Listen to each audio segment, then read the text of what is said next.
حضرت ابو ہریرہ رضی اللہ تعالیٰ عنہ سے روایت ہے، آپ فرماتے ہیں کہ نبی کریم رؤوف الرحیم صلی اللہ علیہ وآلہ وسلم نے ارشاد فرمایا، جو چیز آگ پر پکی ہو اس کو کھانے سے وضو کرنا ضروری ہوگا، خواہ وہ پنیر کا ٹکڑا ہی کیوں نہ ہو۔ حضرت ابن عباس رضی اللہ تعالیٰ عنہما فرماتے ہیں کہ میں پاس ہی بیٹھا تھا حضرت ابو ہریرہ رضی اللہ تعالیٰ عنہ کے، تو میں نے عرض کیا کہ اے ابو ہریرہ رضی اللہ تعالیٰ عنہ، کیا ہم اس وجہ سے بھی وضو کریں گے اگر تیل استعمال کریں، یا گرم پانی کی وجہ سے وضو کریں گے یا نہیں کریں گے؟ تو حضرت ابو ہریرہ رضی اللہ تعالیٰ عنہ فرمانے لگے، اے ابن عباس، اے میرے بھتیجے،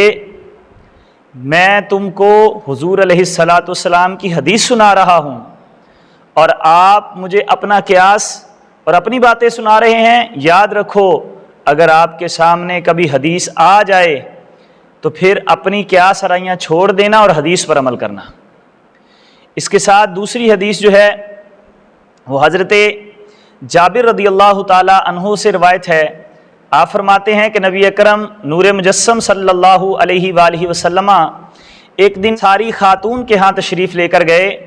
اور اس انصاری خاتون نے آپ کے لیے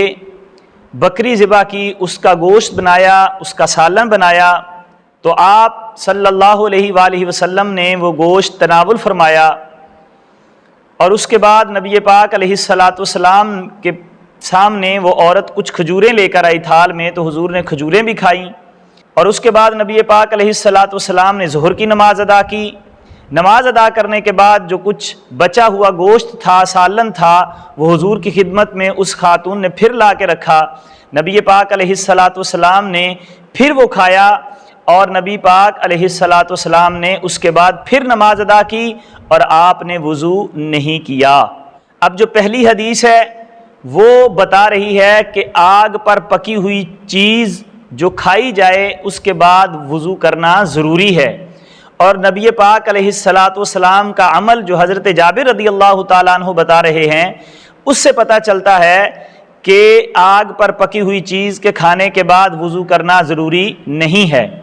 امام اعظم ابو حنیفہ رحمۃ اللہ تعالیٰ علیہ کا موقف یہی ہے کہ جو بندہ آگ پر پکی ہوئی چیز کھائے گا تو اس کے بعد وضو کرنا اس کے لیے ضروری نہیں ہے۔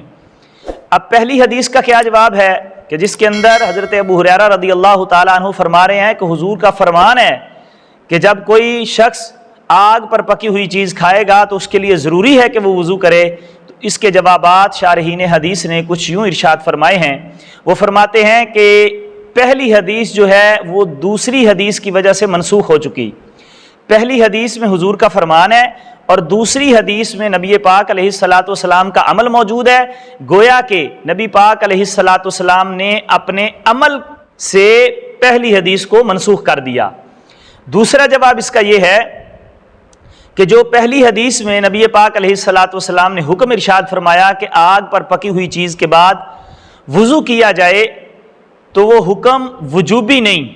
وہ وضو واجب نہیں، بلکہ وہ حکم استحبابی ہے، یعنی جو آگ پر پکی ہوئی چیز کھا لے گا اس کے لیے مستحب یہ ہے، اچھا یہ ہے کہ وہ وضو کر لے۔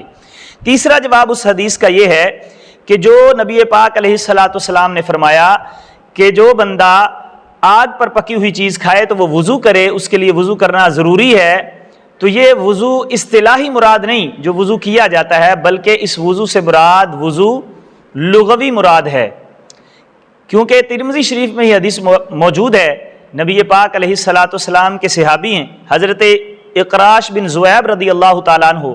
آپ فرماتے ہیں کہ میں حضور علیہ السلام کے ساتھ تھا کہ نبی پاک علیہ السلام ایک گھر تشریف لے کر گئے، وہاں نبی پاک علیہ السلام نے کھانا تناول کیا، اس کے بعد حضور علیہ السلام کی بارگاہ میں پانی پیش کیا گیا، تو آقا کریم علیہ السلام نے اپنے ہاتھوں کو دھویا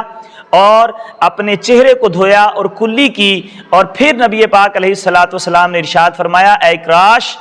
یہ کھانے کے بعد کا وضو ہے۔ بندہ آگ پر پکی ہوئی چیز کھا لے اس کے بعد جو وضو ہے اس سے مراد یہ ہے کہ بندہ اپنا چہرہ دھو لے، منہ دھوئے اور اپنے ہاتھوں کو دھو لے، یہ وضو لغوی ہے، وضو اصطلاحی اس حدیث سے مراد